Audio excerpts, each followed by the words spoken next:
Assalamu alaikum wa rahmatullahi wa barakatuh. Folks, today, I think it's a miracle. I think it's evidence of a miracle. Can you imagine?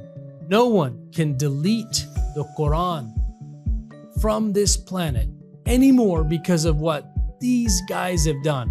My next guest is going to tell us what they did about how to protect and preserve the Quran in perpetuity from the internet, from anyone trying to delete it. It cannot be deleted. It cannot be erased unless the entire internet goes down.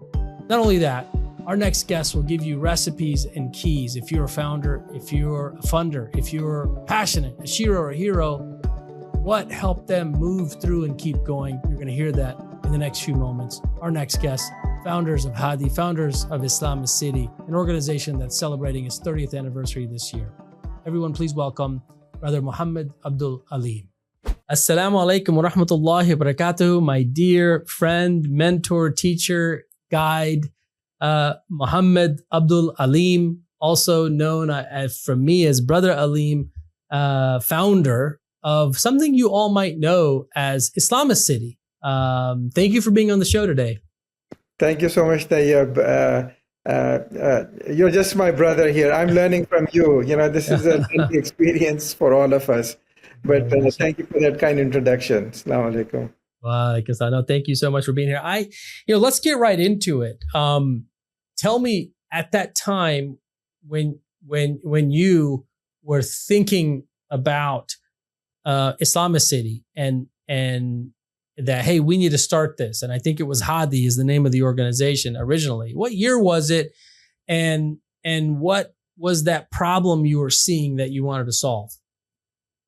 Well, I think God has made a journey for everyone. This was not my plan. My background is management information systems. Okay. For 5 years, I was in the nuclear industry. 15 years, I was in the aerospace industry. In 1991, we used to sit down with friends, and my mother used to do Quran classes. Okay. And in the Quran classes, we were learning about, how to take action, not just read and understand, but be active about our faith. Those are some of the verses that we were reading. And that was around the time when the first Gulf War happened. Okay. It was a very traumatic experience, for us. Today we see what is happening around the world, especially in Gaza. We see what is happening. It's like a video game for people watching, and sitting and watching this. The first Gulf War was that first experience. Yeah. I believe. Where on TV we were able to see, this live bombing going on and destruction going on. So in 91, what we did is we did a project for Iraq where we took about $250,000 worth of food and medicine. We were all professionals, my colleagues, my co-founders and friends in that organization that we started at that time called Human Assistance and Development International. That's where we start to think about, how do we actually make use of our skills and the resources that Allah has given us to do something good. And that's the project that we came up with. $250,000, of food and medicine. After we did that, there were some of the people that started HADI at that time, they went there, they distributed that evenly among all communities, Shia, Sunni, Zaidi, Christians, and so on, because it was about, helping the people over there. We call that Operation Lamenting Mothers. But it was a drop in the bucket, $250,000. When we came back and we evaluated what did we do, what did we achieve, we said we really didn't achieve much. During the Balkan wars, when people were taking food and medicine, we said we need to do something different. Yeah. Most of us came from a technology background, so we said that we're going to set up computer training centers. Okay. So we went to Croatia and Albania and Bosnia, and we set up computer training centers there. Those computer training centers are still being used today. Wow. So So here you are. This is in 1993. This Yeah.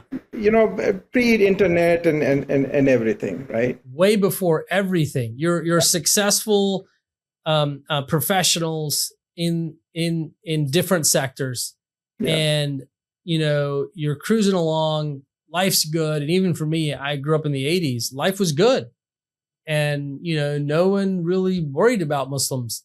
And then all of a sudden, Gulf War happens, and all of a sudden, like you said, the Balkan War situation happens, and it keeps on from there. First traumatic experience, and then.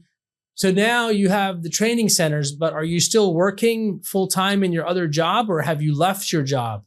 No, this is still on a volunteer basis. Volunteer basis. Yeah. So we would get together, our friends. Every Thursday we used to have pizza parties. Okay. We got a little office, and we would get together. First, we used to get together at home. Then we had this opportunity. We had an office there, so we got an office for the organization. And every Thursday, people used to get together, and we used to think about, what can we do? What are the projects? People used to come and present different things. And that was HADI. How do you transition from HADI to IslamiCity, this robust online knowledge center, mashallah? So now in 93, we've already set up these computer training centers. We're already thinking about how do we use technology, for social good. Yeah. Bulletin board technology came around, and one of our colleagues and friends, he said that we should set up a bulletin board. Okay. If most people are not familiar with bulletin boards, these are modem-based dial-up computers. Right. Yeah. Today, a lot of people really don't remember what those are. No one knows what those are today. You could attach these modems. They're like telephone lines, for data, right? You'd attach these to a computer. You'd have a bank of 4 or 5 modems to a computer. We'd load information on that computer, and people would dial in and access that information, right? So we called it Islamic Bulletin Board. Okay. Brother Khalid, who was working with us at that time, he used to live here in California at that time. He's the one who set that up. And that was a HADI project, for us. Islamic Bulletin Board, where people would come in and access information. What type of stuff would you have on that bulletin board? Just text-based news articles and so on, some stuff that we had, just kind of very preliminary. That's revolutionary. That did not exist at all. Wow. Yeah, it was just very preliminary stuff. It was just fun stuff. We were just hobbyists at that time. But then in 94, with the browser technology came about, the internet has been there since the 1970s. Right. The real explosion happened with the browser technology. Yeah. Where in one medium you could have text, audio, and video all in one source. Right. And we were able to see that very clearly, that this is a very powerful medium. We're already doing the Islamic Bulletin Board. We said that, look, we can very easily set up a website, using this browser technology. So we registered islam.org right away. We registered islam.org, allah.org, islamic.org. Wow, you have those domains still. We still have those domains, absolutely. Yes. Way ahead. We were way ahead of everybody, mashallah. And then how does it go from there to IslamiCity then? Or is that when you built it, 94? So in 94, we started to build IslamiCity. Now we said we have the domain name islam.org. It's one of the most valuable electronic real estates that you could have in that domain. For sure. But we said that, look, our mission was that how do we create this online space for people? Yeah. Okay. So that's where we came up with the name IslamiCity. We said it needs to be a more inviting name. It cannot just be theology. It should be a community, an online community. That's what we're thinking of. That's why we called it a city also. And our first iterations of IslamiCity, we used to have streets. We had Makkah Street, Medina Street, and so on. And we would put in the Quran and Hadith on those streets. Then we would have other types of content and so on, and other culture, history, art, and so on. So that was the concept that we started to build, under IslamiCity. So our first URL was islam.org, but then we branded under IslamiCity, and we just redirected islam.org to IslamiCity. So by by about 1999 or 2000, we were getting about 3 million visits to the site. 3 million visits to the site. Unbelievable. And what are these Muslims? Are they non-Muslims? Are they everyone? What are they accessing? What are we giving them? What's happening? Yeah, this is so our first project was how to put the entire Quran online. So we were the first organization to have text and audio of the Quran online. We did that in 1997, basically. Yeah. I remember going to the ICRA and the ISNA conventions and you guys having the IslamiCity booths there. Yes. I remember the CDs. I remember the books. I remember everything. And being the first organization to have the Quran online. Amazing. And what are, along that journey, like what happens to HADI? Is it still there? Does it shut down and we're all tacked? What happens? No, so HADI is still the nonprofit umbrella organization under which we're doing all of this work. We were doing still doing some relief work also because when we were setting up the computer training centers, that was all under HADI basically. IslamiCity was our outlet in terms of how do you create a knowledge base online. How do we make sure that we can democratize Islamic knowledge, make it accessible for everyone, basically? That's been our mission since 1995. In 2000, myself and another of our co-founders, Amar, we quit our jobs. We said, we're going to take a sabbatical from our work and we'll do this for a couple of years and we'll go back to our work then. After you build up the site. How long's that sabbatical been? That sabbatical has 25 years now. MashaAllah, MashaAllah. Thank you for sacrificing. Thank you and to Brother Amr, one of your co-founders, for making that jump because, it sounds like when I look back at my own life, sort of going to these ISNA and ICNA conventions, seeing Islam online, through IslamiCity all these years, I learned a lot through it. Your hadith search engines, your Quran search engines, your tools that are there, and the truths that there. Tell me about the organization side when you're thinking about, besides the product side, but on the organization side. If you're talking to another founder out there, do you build full-time staff from the beginning? Do you have full-time staff later? In terms of building the organization up, what advice do you have for anyone who's out there thinking of starting an organization or running an organization? Look, you go to MBA schools and they tell you, very kind of, what are the pathways to do stuff. Our experience, and I do have an MBA also in management information systems. That's been my work, that I did, my professional work that I used to do. But I truly believe that, Allah lays out a path, for everyone. If we are persistent, we're patient, we persevere. Basically. I'm sure there's some kind of another P out there somewhere, but these are my two P's. That's the marketer in you from the MBA program. So what I'm hearing you say is, when you're building an organization, you sort of just need to commit to doing good, and Allah lays the path out. Were there times when you felt lost, or you always saw the sign that was in front of you? What advice do you have? Nonprofits are an extremely challenging field, really. Especially for specific cause-based nonprofits, right? We are in the field of a very long-term educational nonprofit. Mm-hmm. The value of that, to communicate that with people is difficult. It's challenging. Is challenging, basically. So, but if you're passionate about something, I believe that doors open up for you. You need to need to to yourself and to your cause. And make sure that you're consistent and persistent in that, and people come and help in that process also. As you think about IslamiCity out in the future and technology evolving, where does it go next? Where is it today, and where does it go next? Oh, extremely exciting field, I think. Okay. In 2022, we published the first Quran on the blockchain. MashaAllah. So from 97, where we published it on the internet, in 22, we did the entire Quran on the blockchain. People say, why do you do it on the blockchain?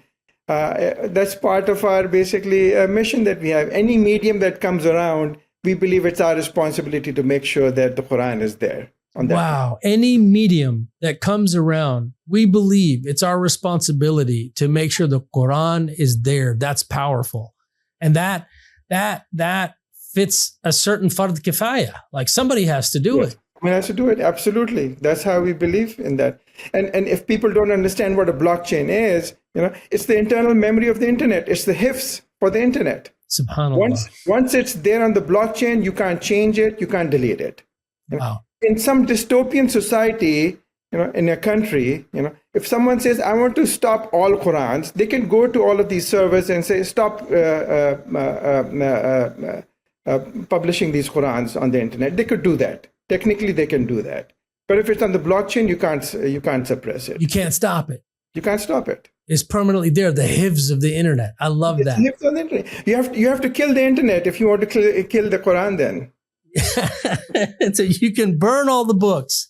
You can delete all the web pages.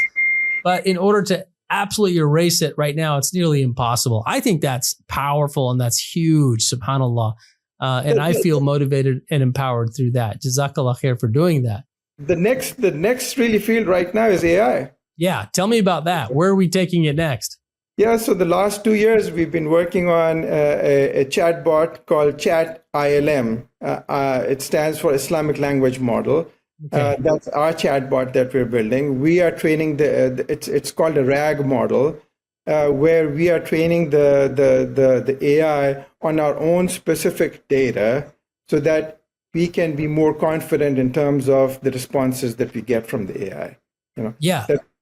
And since you've been building data about Islam since 1992 or 3, that means the quality of your data on Islam is probably better quality than anyone else out there. Yes. Yeah. We have vetted the data over the last, basically, this is our 30th year. We started in 1995. So this is our 30th year of IslamiCity. So, and there are a lot of other technical things in that AI. We have an extremely a good team with us, some volunteers also that are helping us who are in the AI profession build out this model for us. A lot of people are hesitant about AI, but I believe all of these tools have been given to us. It's our responsibility to make sure how do we use these tools. That's right. I absolutely believe that all of these technologies will make people either smarter or dumber. Let's hope smarter, not dumber. I hope so. But this is where we have to find that within ourselves, that taqwa, that God consciousness, to be present all the time, right? That's right. We can't outsource our intellect to the internet or to AI. That's right. When we get a response back from the AI, or if we get a response back from anyone for that matter, it is our responsibility to make sure that we use our own intellect in understanding, what that is and how do we process that information. Absolutely. Whether we get it from a web source, whether we get it from an AI source, or whether I get it from a scholar, even. Amazing.